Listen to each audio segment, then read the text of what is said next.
It's Thursday, July 7th, about 8 o'clock. I was asked to get to the amp in a 2013 Dodge Dart. These are the tools required: 3 Phillips screwdrivers of different lengths. All the one to the right's a flathead. That's just for popping panels. And then I have a nut driver that's a 9/32, or you need a 7mm nut driver, and that's what that little wrench is. One of the sides is a 7mm. This is the radial in my 2013 Dodge Dart.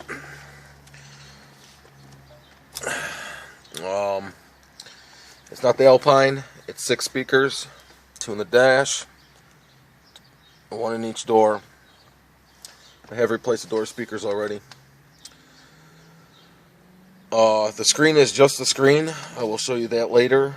There is no amplifier directly behind that. There's just a bunch of wires going to it. I will not pull it directly out, but I will show you that by popping panels off that there is just wires going to it and leading elsewhere.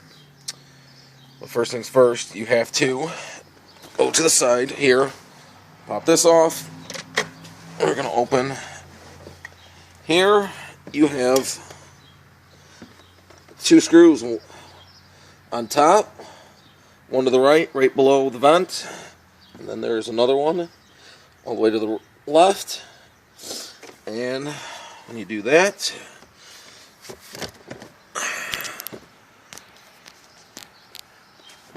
you pull on this, let that kind of hang, and there's 3 on the bottom. Remove those, and I'll show you the next step after I'm done doing that. The screws are removed. They are Phillips, or you can use a nut driver on them. I would prefer a Phillips. I think it's a little easier. They kind of countersink in there with the plastic, kind of sinks them in for a nut driver. I popped the panel off on the side here because you have to pull this off, and it kind of overhangs that lip. And next is to go underneath to do more removal of more screws to pull this glove box out of the 2013 Dart. I am looking at the bottom underneath the glove compartment where the heater vents are, and there's a felt style material under here. That has to be removed. It's done by 2 push pins under here. One is right next to the side kick panel, one there, and there's one under there. I'm going to remove those 2 with removing this panel right here next. Those 2 pieces are out. The side panel just kind of clips in from the side there, right to the side there, and it's got a little tab right here that slides in right up in here for when you put it back in. Really easy to remove. And this one is just those 2 push pins, one there, one there. And next, it looks kind of clustered up in there. I have to get on my back to show you what is next to do. Okay, I'm underneath the car, the dash on the passenger side. You want to remove this little foot vent for the heater that keeps your feet warm. It hooks up right there, as you can see, and there's a little clip right here. I don't know if you can see that too well. It's just a little push clip, but I unplug it by pulling on it there, and it kind of just slides toward me. I'm going to show you. If I can get my fingers in here.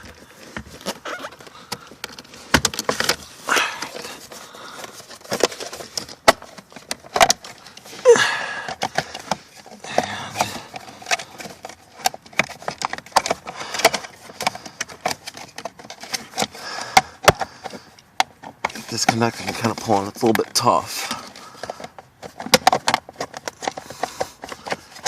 It does It does come free.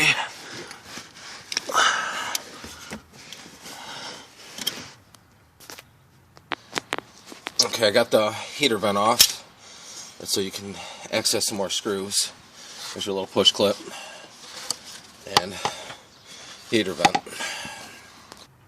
Okay, I got that heater part removed. There's a screw right on this bracket that the vent was hooked up to. You want to remove that one. And there's one right up on the side. Right there. There's one directly on the left side, closest to the door. I don't know if I'll get that.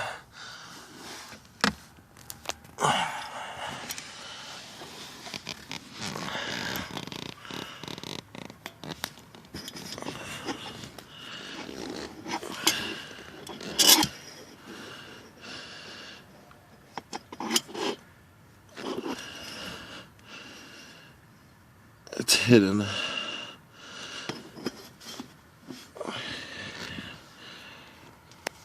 Right up in there. It's right there. These two are the only two that you need a nut driver for. They do not have a Phillips head on them. All the rest are Phillips. I will remove those next. Those two are removed.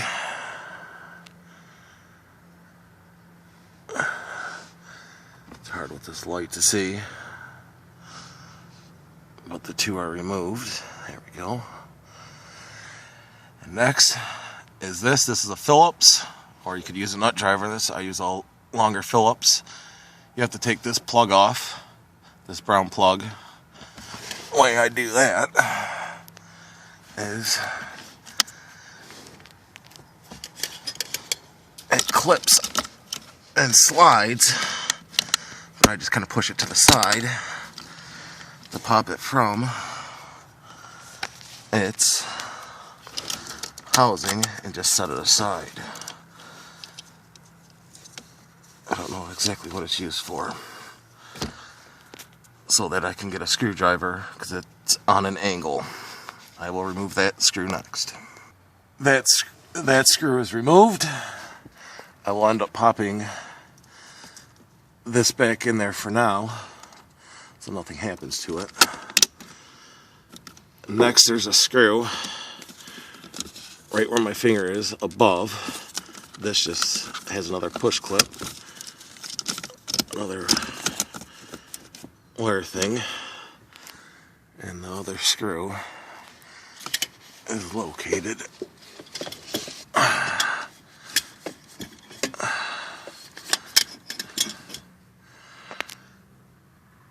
right up there. Kind of barely see it in the shadows. It was directly above. I'll remove that one next. This is that screw that I'm going to remove next. But with this one you need the 7mm ratchet, because you can't really get a screwdriver in there unless it's a little stubby. I just found the ratchet's the easiest way to do it. That'll get removed next. That screw is removed. You have two more screws. It's going to be really hard for you guys to see. I'll put that clip I just took off back on, because you need the room, and they're on the back side of this bracket that all these wires are hooked up to. One is directly in the middle. I don't know if I'm going to be able to show you. It's directly in the middle, kind of where my finger is going up. And there's another one on the corner up here on the side of that. I'll try to get some pictures of that here in a second. Here is, I took the screws out already, but on the upper back of that panel, you can see right above my finger where there was a screw, and this one's more on the side on an angle. I used a short stubby screwdriver to get those out. Those are kind of a royal pain, but all the screws are out. of the glove box on a 2013 Dart. Okay, I'm back on the top side. I kind of got the glove box just kind of chilling in there. The whole glove box is loose. To remove it, but you have to take the center console now. There's one screw on that by the key if you want to take this whole center console out. And you have to remove that center console and slide it back in order to get this glove box out. There's a lip.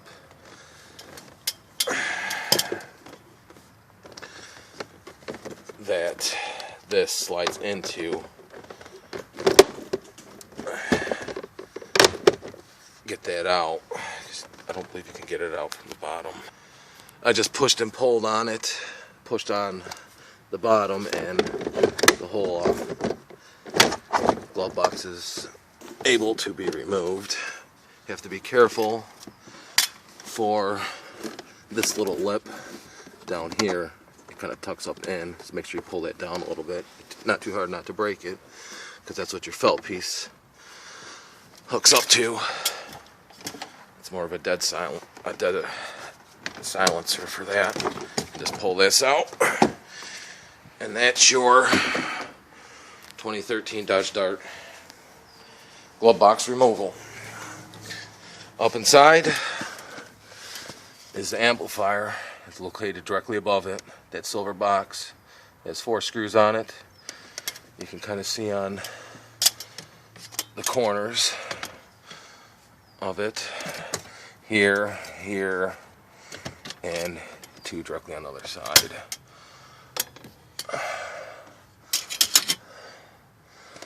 Over there and over here.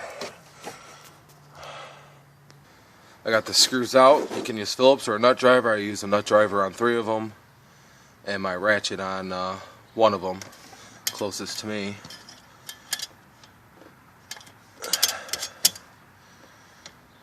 Yeah, I use a ratchet on this and the nut driver on the rest. This one's kind of a pain over here because of the bracket that hangs there, but it's worth getting the glove box ones out. It just slides out like so and wants to drop.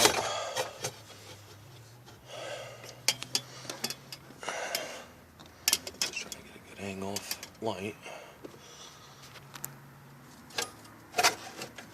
And just slide it below that wire. Don't mess with that wire too much. That's an airbag wire because it's yellow. That's... I want to say this does everything for this car. The heater controls, if possible, but I know it does all the radio stuff from your GPS to your radio to powering everything too.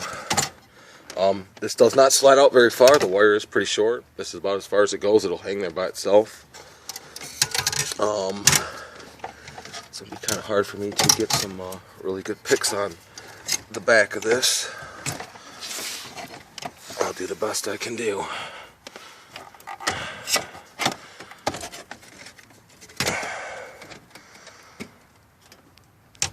On the side of it, it does have a little fan.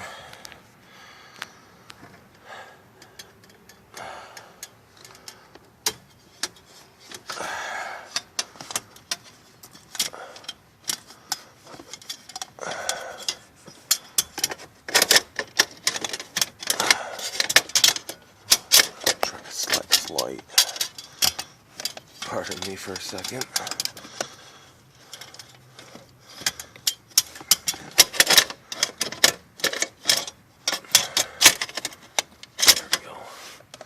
Okay, that's better.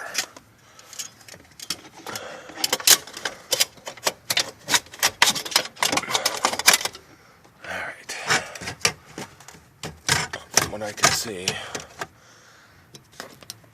on the back side of this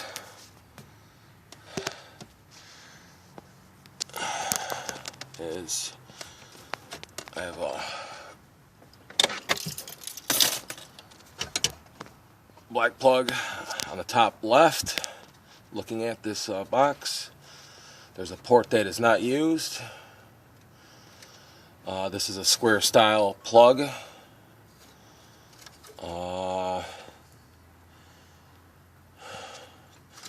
And on top, I want to say it's like your GPS and maybe like USB style, Chrysler USB style.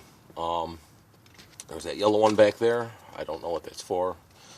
I haven't unplugged anything on this, and this was the harness that I had talked to you about earlier as of being the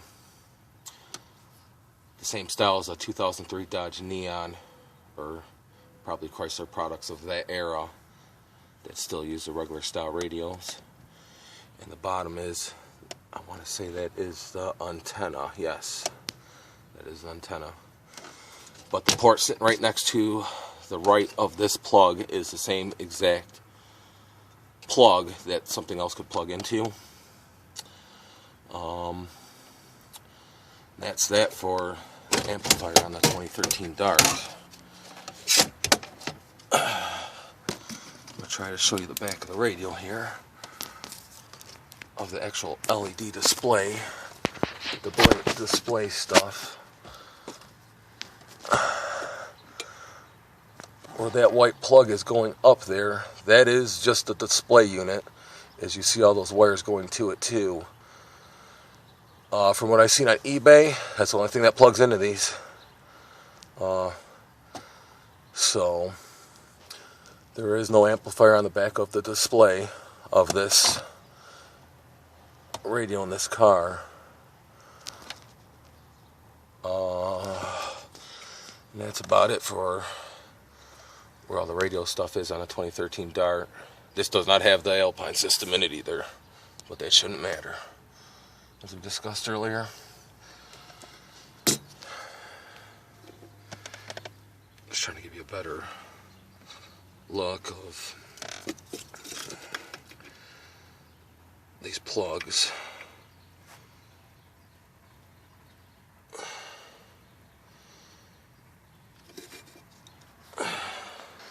And this is that plug out of a 2003 Neon that I used to have like 12 years ago. This was just the radio for that radio that was there, but it just gives you a better aspect of the way everything's set up on it. I mean, it's the same outside, but obviously the pins are different. I unplugged one of the plugs on the back of that amp. It was that black one. I'm just trying to give you an idea what it looks like.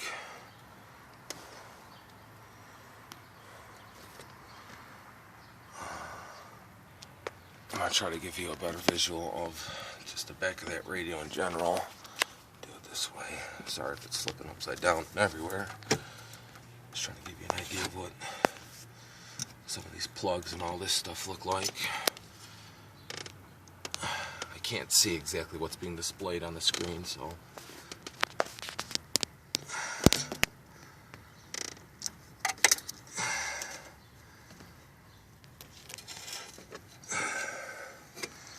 just not a lot of room to work with. Well, that's the radio on the 2013 Dart that I have. It's like I was saying earlier, I don't know if it's a dash thing, 'cause I know the one video I see you guys have on your website, it talks about the lock picks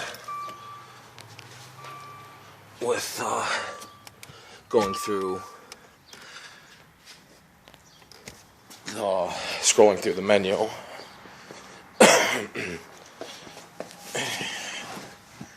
Because this is what my dash looks like. I know on the limiteds you have that extra two buttons over here, one's being a back button, another one being like a scroll style button to go through menus on the screen.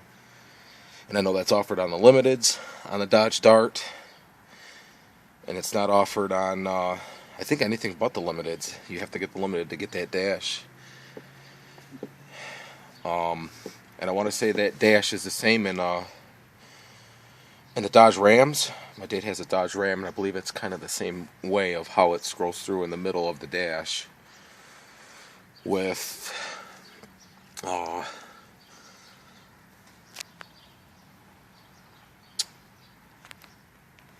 Your fuel mileage and tire inflation. Mine does that. Let's shut the doors. Back. Mine goes through, in a sense, but I don't remember exactly what's the difference between the glorified dash and this dash with the functionality right there. I don't know if that interfaces with that amp or not. From what it's showing on your guys' video, it seems like that kind of would be something on the 2013 or 14 or 15 200s and Journeys or something like that. And that forum, the one guy said he couldn't get the Lockpick C8 to work. I don't know if it's something that's possibly has to be done on the radio. It's kind of what I was thinking too. I just don't know how much different that stuff is. Because I know you have like a Moore style butting with some settings over here. There's like an audio button too. So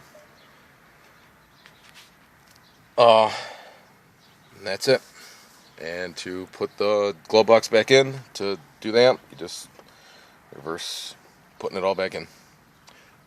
Thank you. Hopefully this helps you guys. Alright, thanks.